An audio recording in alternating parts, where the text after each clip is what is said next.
How's it going, everybody? Guess what time it is? Yes, indeed, it is time to start building a template for the new transom that's going in. And as I just showed you, this is what we're going to use. So,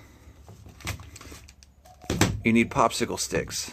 I got 3 packs because I always forget how many I need, and I'd rather have too many or maybe some extras than not have enough.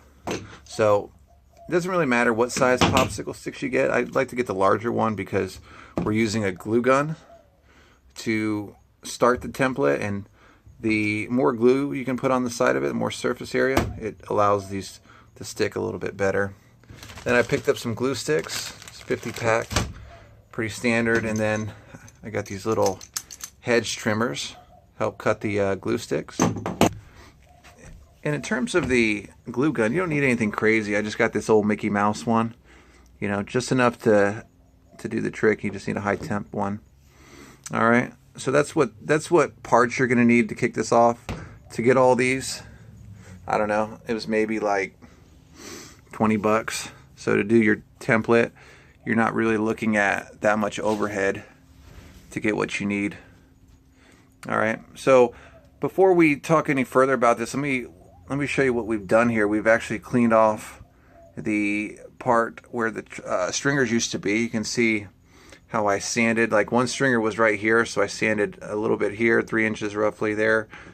So when we run the new stringer, we've got enough of coverage so we can put our 1708 there. I'll probably clean this up a little bit more too.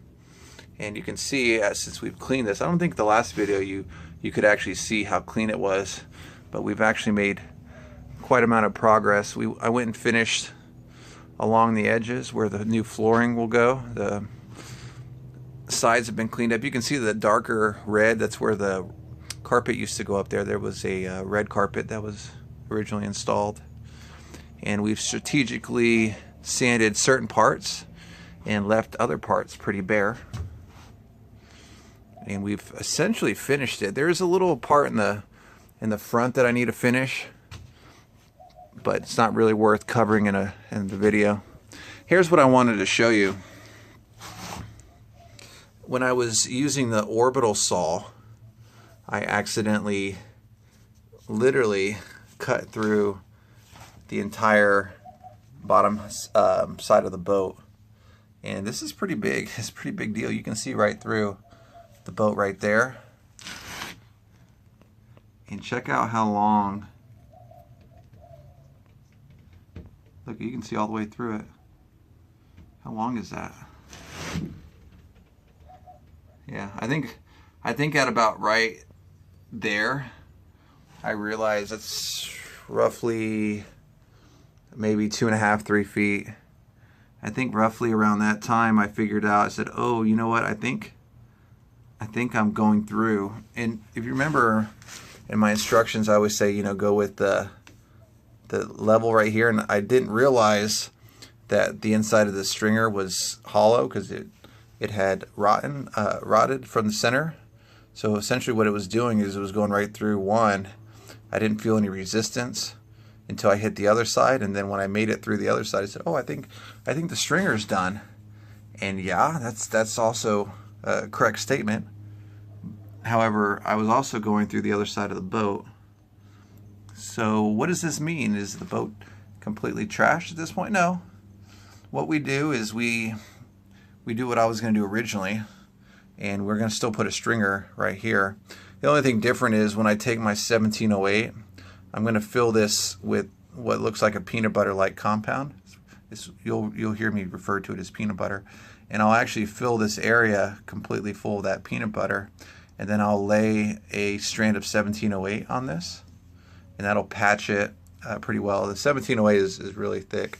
I may, in this area that is damaged, I may run two layers of 1708 just to give it some added strength, but it's likely, because I know this area here is kind of compromised all the way up into, I think, right there.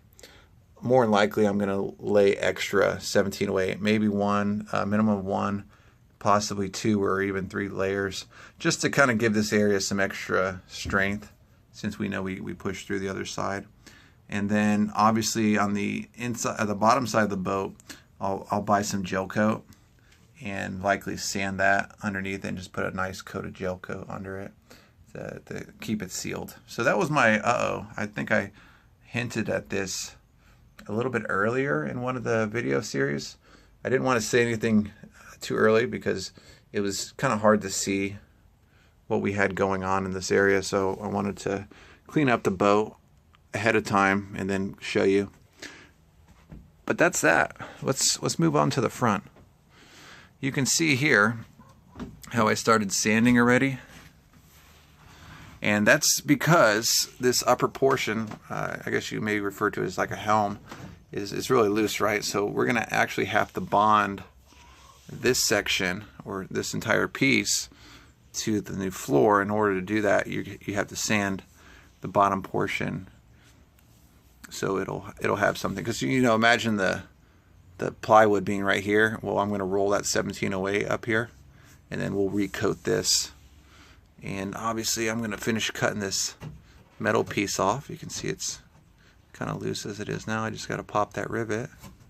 I'll drill that out, and I'm almost done on this side as well. And you can see along the front how we've sanded that. Looks pretty good. And as we talked about earlier, making that surface on both sides nice. You can see how we have red around this side where we're going to leave this alone, and then we clean up just the area where we need so we can add the new stringers and bulkhead up front. So that's that. And then you can see as well, we've sanded the forward sides. You can see the darker color and the kind of translucent green bluish look. That's where the new flooring is going to go. That's where it'll bond up against that area over there. So the whole point is to not try to sand everything in that area. It is quite the waste to do that. I've done it in prior rebuilds, and it costs you probably about another week worth of sanding. So what I've done before, I've actually sanded that whole area. I've sanded all that you can see up here, the residual red pieces where the carpet used to be, all the way to the back. I've sanded all the way down here where the stringers go. Yeah, I'm not really sure why I did that. It's kind of one of the beginner mistakes that you do, but yeah, don't do that. Just sand only the areas that you need to, because in reality, this is all going to be filled up again, full of foam. So what's the point in cleaning it up only to dump a 2-part foam right back on it? It's just going to get dirty again, and no one's going to see it. So you'll have the strength like you can expect you'll have. So here's the other side. You can see I sanded this area too, all the way along that side. So we make sure we got good coverage for the 1708 to bond to, and then where the stringers go. Effectively, it's all done here. A lot of sanding. If you're doing this for the first time, you're going to allow roughly about 3 days to get all the sanding complete. It's a mess. If you're doing this in a residential area, your neighbors are going to hate you, because you're going to have a plume of fiberglass going absolutely everywhere. Okay, so enough of that. Let's go back to what we came here to do. Is we are going to build a template for the new transom here. So without further ado, I'm going to start putting the popsicle sticks together, and we can get this thing built. Let me show you how you start this off. Okay, so you got all your popsicles, and what I like to do for the first, well, you can do a few of them like this, but probably not a lot, is when we go and attach these, you're not going to try to build the transom to this height. You'll be in big trouble. You want to allow, and remember too, you're going to be using peanut butter in the surfaces, so if you leave a 1/2 inch, that's more than adequate. So we'll leave about a 1/2 inch roughly around the entire side. You can see there's some wood still in here, by the way, if my viewers are seeing that. I just noticed that. I will be hitting that with a sander, probably off video, to fix that. So anyway, I'm going to start off by just putting a few globs of glue to hold this one up. Probably more like along where this pivot end is, to get this thing started. Now you may be tempted to sit here and try to measure 1/2 inch across all these different surfaces here. I'm telling you, it's not worth it. You really don't need to do it. Just keep in your mind that you want to try to allow at least like a 1/2 inch along all these surfaces. And from here, you're going to see me just lay one on top of the other and try to intertwine these together, you know, like maybe I'm this way and then the next one that way, so they're not all facing one direction.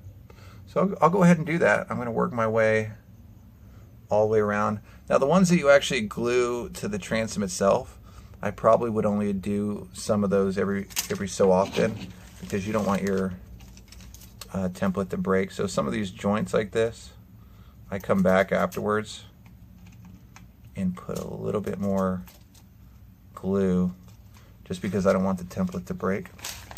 So you'll see right there, little strategy for you. All right, so let's continue on here.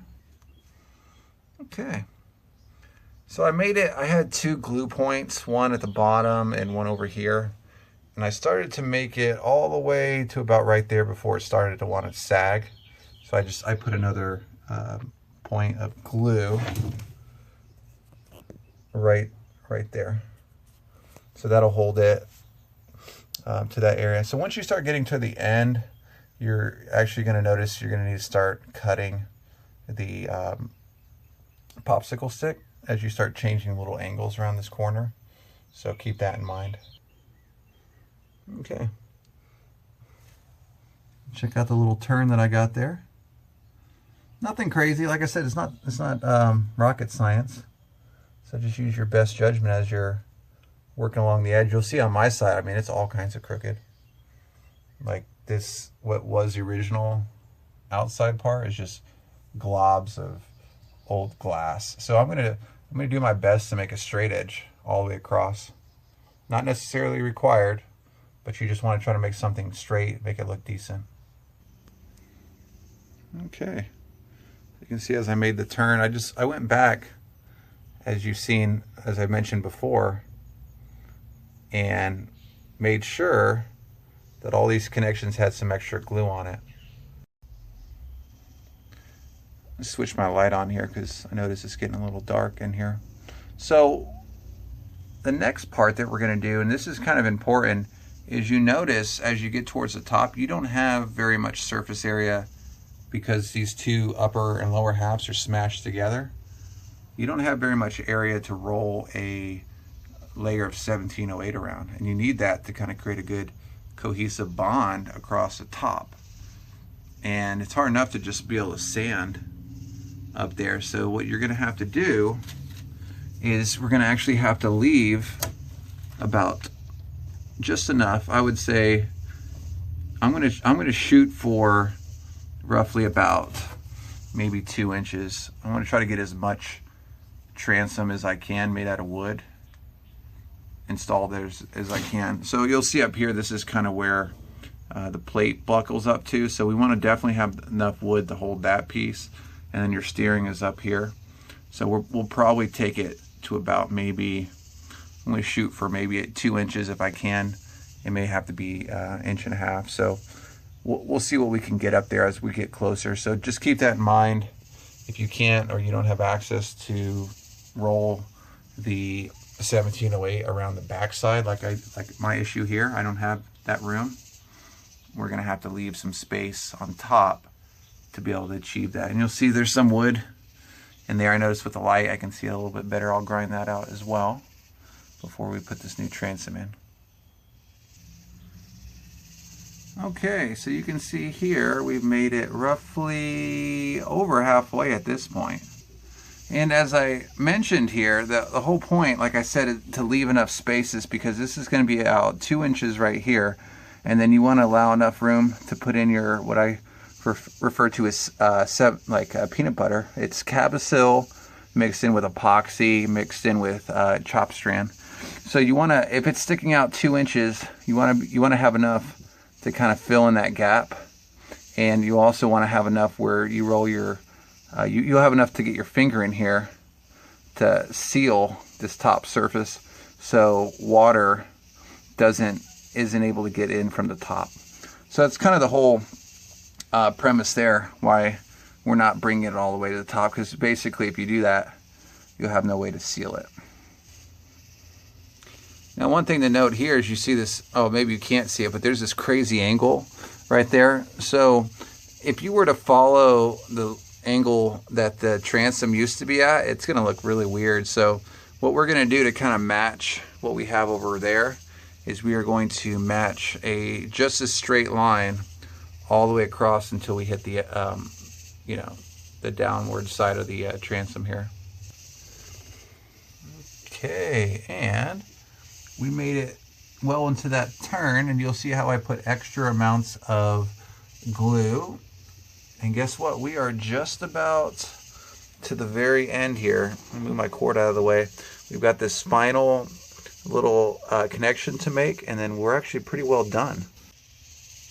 Now, one thing to remember before calling it good with your transom template is you need to make sure you go through and make some braces, because this thing as a whole, if you imagine how wide it is, it's got a lot of room to be flimsy. So make sure you go through and you add like braces along the corners and everything. So this way, when you go through and you start disconnecting it, it doesn't sag too much, because if it does, you could run into an issue where your template isn't accurate anymore. So you can see here, it's not as flimsy as you think it is, because it's got some more rigidity to it. So you'll see here, we'll disconnect a few.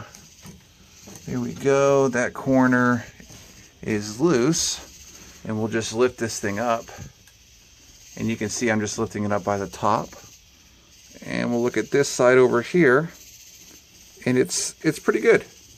You could, if you want to take it a step further and do one straight from the bottom to the top, but because you got these two on the side, in the past when I've done this, I haven't had much of a problem by doing it this. So that's really going to be the little trick that I'll tell you on this to make sure you're set up for success as you're going through and taking this off to trace on your marine grade plywood. So as always, I hope you liked the video. I hope you thought it was helpful. Leave some comments below if you have some questions, and if you like the video, hit that like button, subscribe if you're not already a subscriber. Look forward to seeing you on the next episode, and as always, have a good one, everybody.